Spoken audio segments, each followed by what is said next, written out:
Good morning all. We're here today for a hearing in the matter CFI 26, 2014 before Deputy Chief Justice Sir David Steele.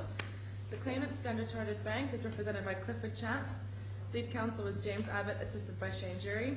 The defendant, Investment Group Private Limited, is represented by Squire Patton Boggs. Lead counsel is Jonathan Thompson. Good morning. I need a bit of help. Mr. Taunton. Yes, sir. I have a copy of a memorandum from Justice Dr. Ali Imam dated the 13th of October, which refers to an application made by IGPL. Do you have a copy of the application? I do. Could I see it, please? Preferably in English, of course. I do, I'm afraid I only have one. Thank you.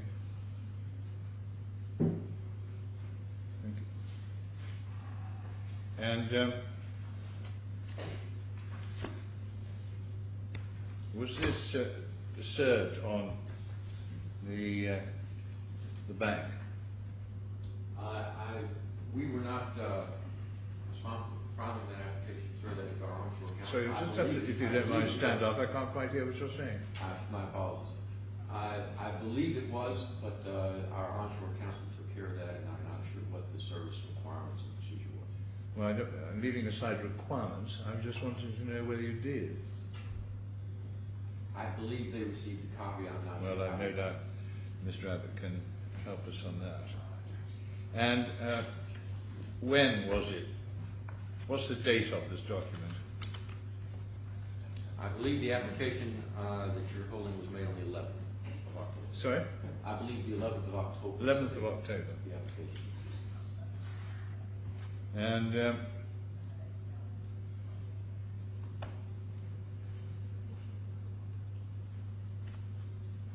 when was this hearing fixed? The hearing we're in today, sir, I believe it was in May, but I do not have the exact date. Sometime in May? I believe so. Yes. And excuse me. I think after the last day application, which was July 28th, the dates were changed, so it was probably changed to that point. so what date are you giving me? I don't know the dates. But it Well, was maybe some point I after can that. assist, Your Honour. What? If it helps, Your Honour, I can assist with the Right, date. well you can tell me, because Mr. Taunton seems to be unable to help me.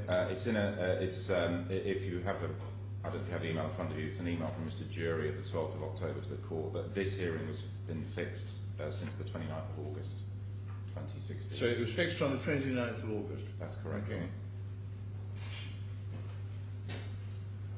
And the Decree 19 is dated June, correct? Yes, sir, I believe that's June 9th.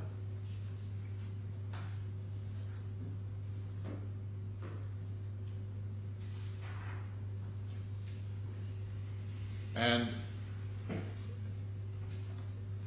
the proceedings in the mainland courts, which form the basis of this application, were issued when?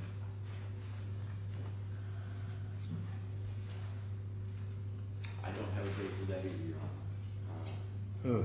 Well, perhaps Mr. Abbott can help again. What's it all about? Your Honour, I'm looking at a translation which you won't have of the Decree 19. So this is the defendant's own document, and it says on the 30th of May 2016, the claimant launched claim number 765/2016. 30th of May. Now there may have been, Your Honour may recall from the previous day hearing that there were some alternative dispute resolution proceedings commenced in the Dubai courts first, because that's the process. Yeah, but that's earlier, wasn't it? And that was transferred to the main courts. So, Mr. Taunton, can you explain why this application to the committee wasn't made until the 11th of October? I can speculate, Your Honor. I cannot cannot give you a factual recounting of the events leading up to it. My understanding from our onshore counsel is that when the decree was issued on June 9th, there was some uncertainty as to the procedure by which an application would be filed with the judicial authority. So I think that Well, there is still why- is, you're none the wiser, as I understand it, on that topic. So again, I ask the question, why wait until, what, 4 days before the hearing, before issuing it, the application? I don't know, sir.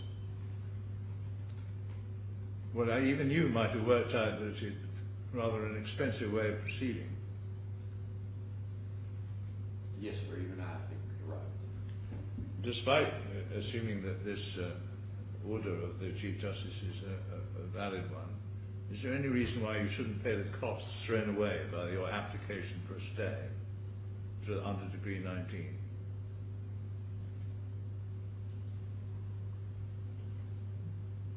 Yes, Your Honor. I don't And believe... what's the argument in favour of not having to spend a penny to recompense the claimants for having prepared for this hearing, and indeed, for that matter, the court? Well, Your Honor, because the claimant and the court were both notified of the suspension before they spent a penny to prepare for the hearing. Say that again? They were both notified before a penny was spent to prepare for this hearing. The preparation was for the immediate judgment application, which may still when are occur you saying they were notified? on the 11th and again on the 13th. Yeah, but I'm not disagreeing with that. Well, but Your But Honor, people have spent a lot of money before the 11th. yes, Your Honor, but Or that money- arrangements for me to come here were made months ago to hear this particular case. with So regard- telling us on the 13th or 11th that you're going to make an application, without, as I understand it, sending a copy of your application to the court, one is left with at least a matter in first impression that there's absolutely no reason why you shouldn't pay the costs thrown away. Your Honor, as to the court's cost for attending the hearing and travel expenses, I accept that, absolutely. As to the cost of preparation for the hearing on the immediate judgment application, we have no decision at this point that application will not proceed at some point. So the costs that the claimant has incurred in preparing for that application are not at this point wasted. They may still be beneficial. I hear what you're saying. Right. Now,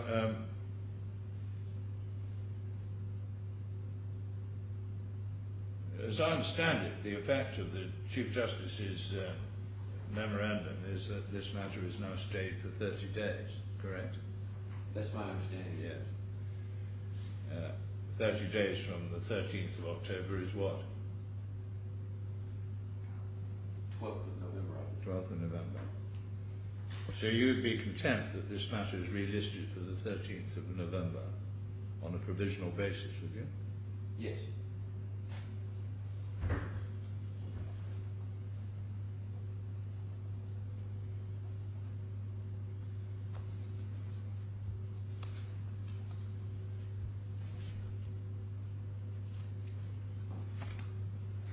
Thank you very much.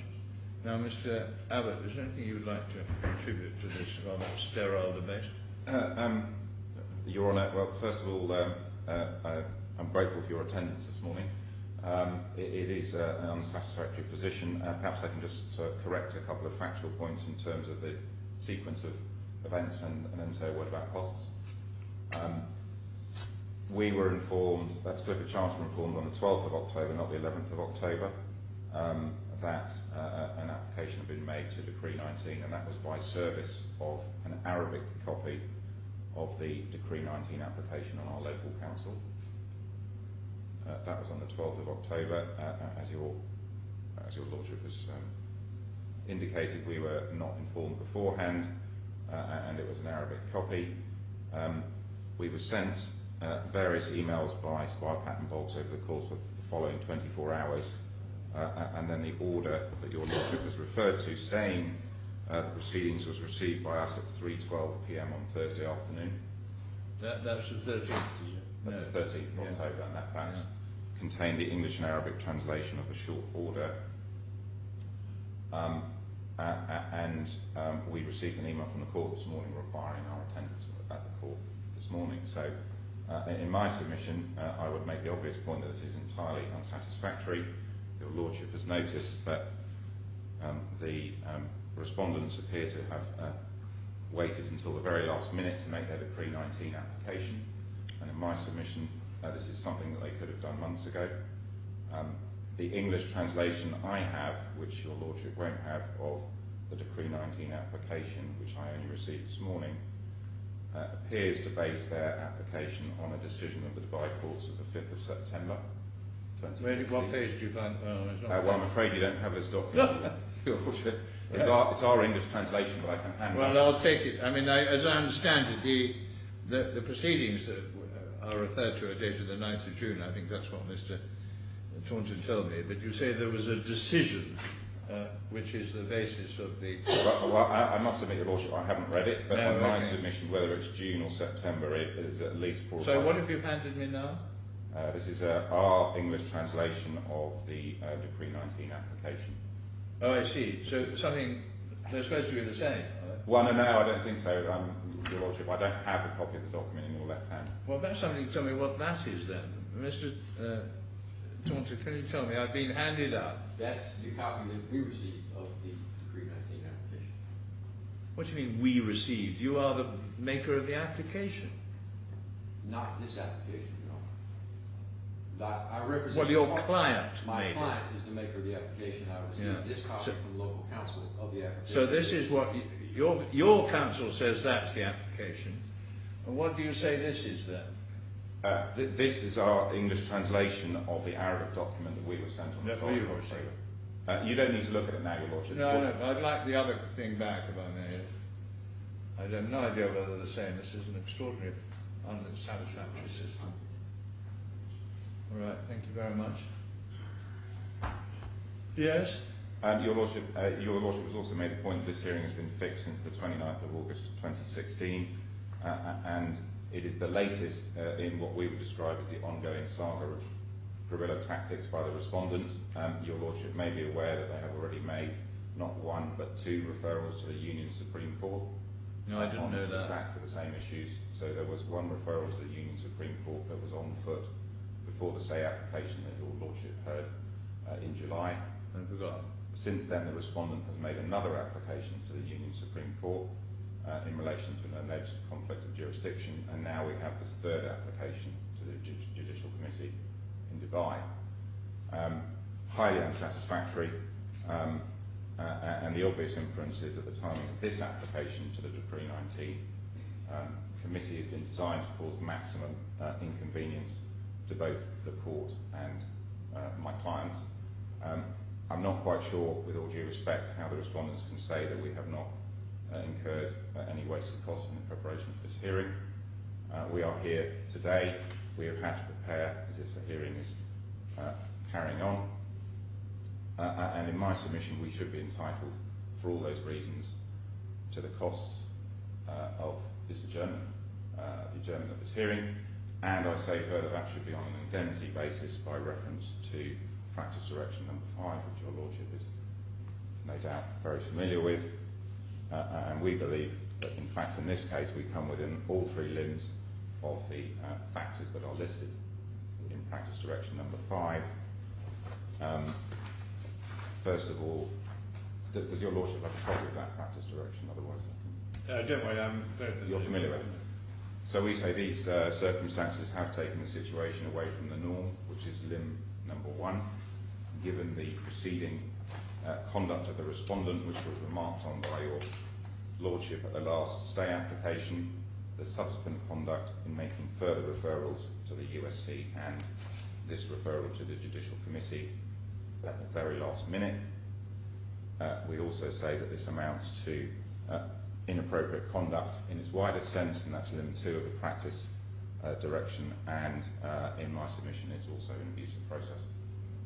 So for those reasons, Your Lordship, in my submission we should be entitled to the wasted costs of the adjournment of this hearing on an indemnity basis. We have submitted a cost schedule, but it was Let me obviously see that. Yeah. for the whole I don't know if your lordship has a copy. It was obviously for the whole hearing. Thank you.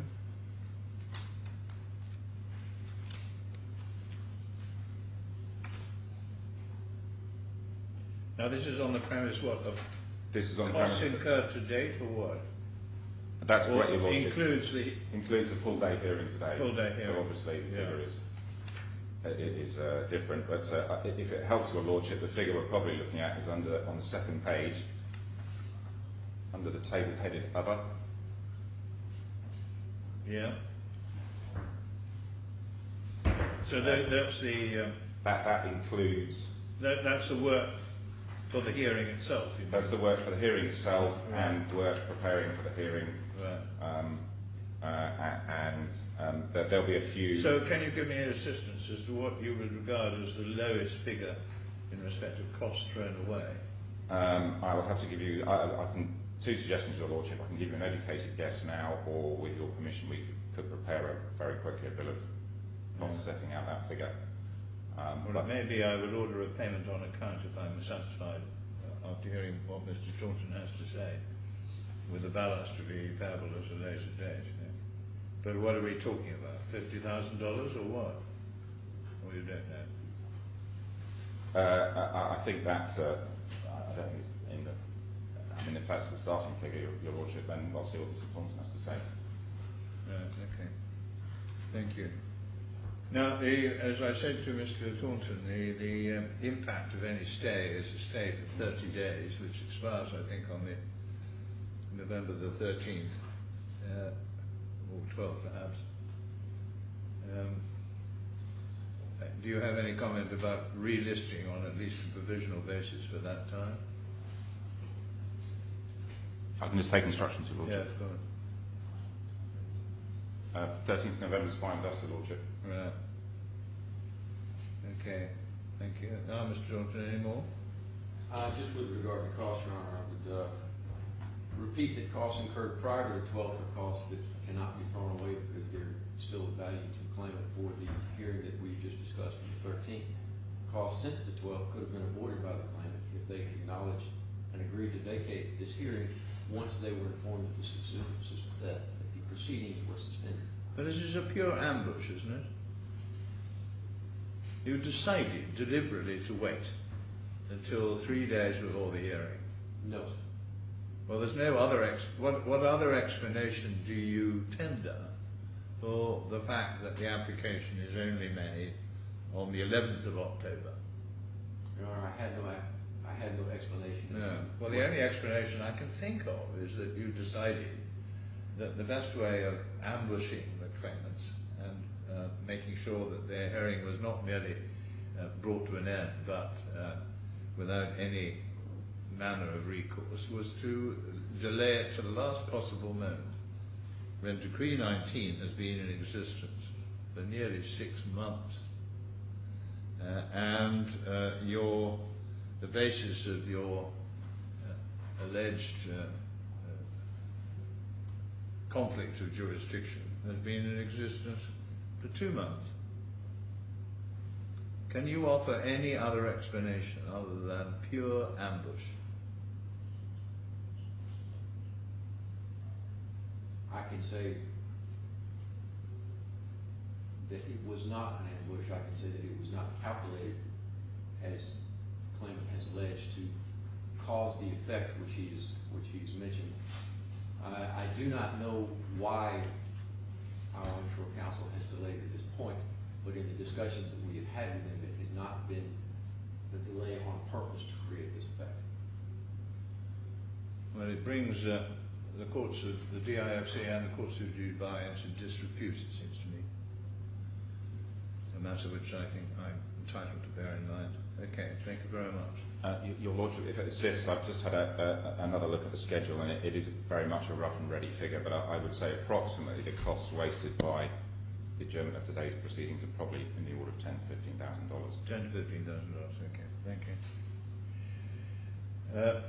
This is a most unhappy situation in which today being, I think, the 16th of October 2016, the court is faced with an order apparently made under Article 5 of Decree 19 of 2016, whereby these proceedings are suspended until determination of a challenge being made by the defendants to the jurisdiction of this court, on the grounds that it's more appropriate that the matters be dealt with by the courts of mainland Dubai. The situation is brought about in a particularly unsatisfactory manner.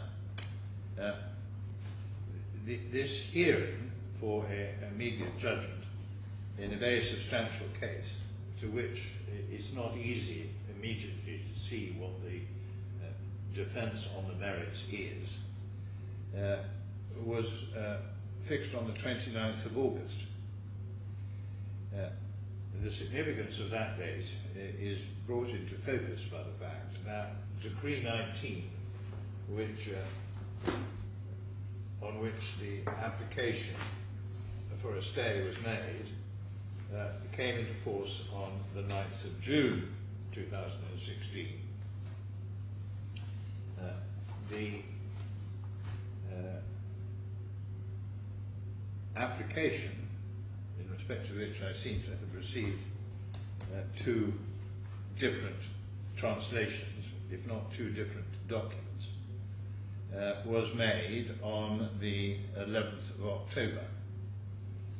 It was sent to the committee chairman and sent to the claimants, albeit I think rather later than that, in translated form on the 12th of October. The proceedings in respect of which the defendants assert that a conflict of jurisdiction has arisen are proceedings instituted by them in September of this year, being a run-on from application made in the 9th of June 2016. Those dates reveal that this application is made at the last possible moment, and no explanation is forthcoming as to why no application was made much earlier, so as to avoid the waste of cost and time involved in waiting until the eve of the immediate judgment hearing. This court is pretty familiar with the disputes in this case, as is revealed in the judgment of the Court of Appeal, dated the 19th of November 2015. The claim is a very substantial one. It has already been the subject of proceedings in Sharjah, and the Sharjah courts have refused to exercise jurisdiction. It has been the subject of proceedings here, where despite the best efforts of the claimants, the court has, of the defendants, the court has maintained jurisdiction. And it's only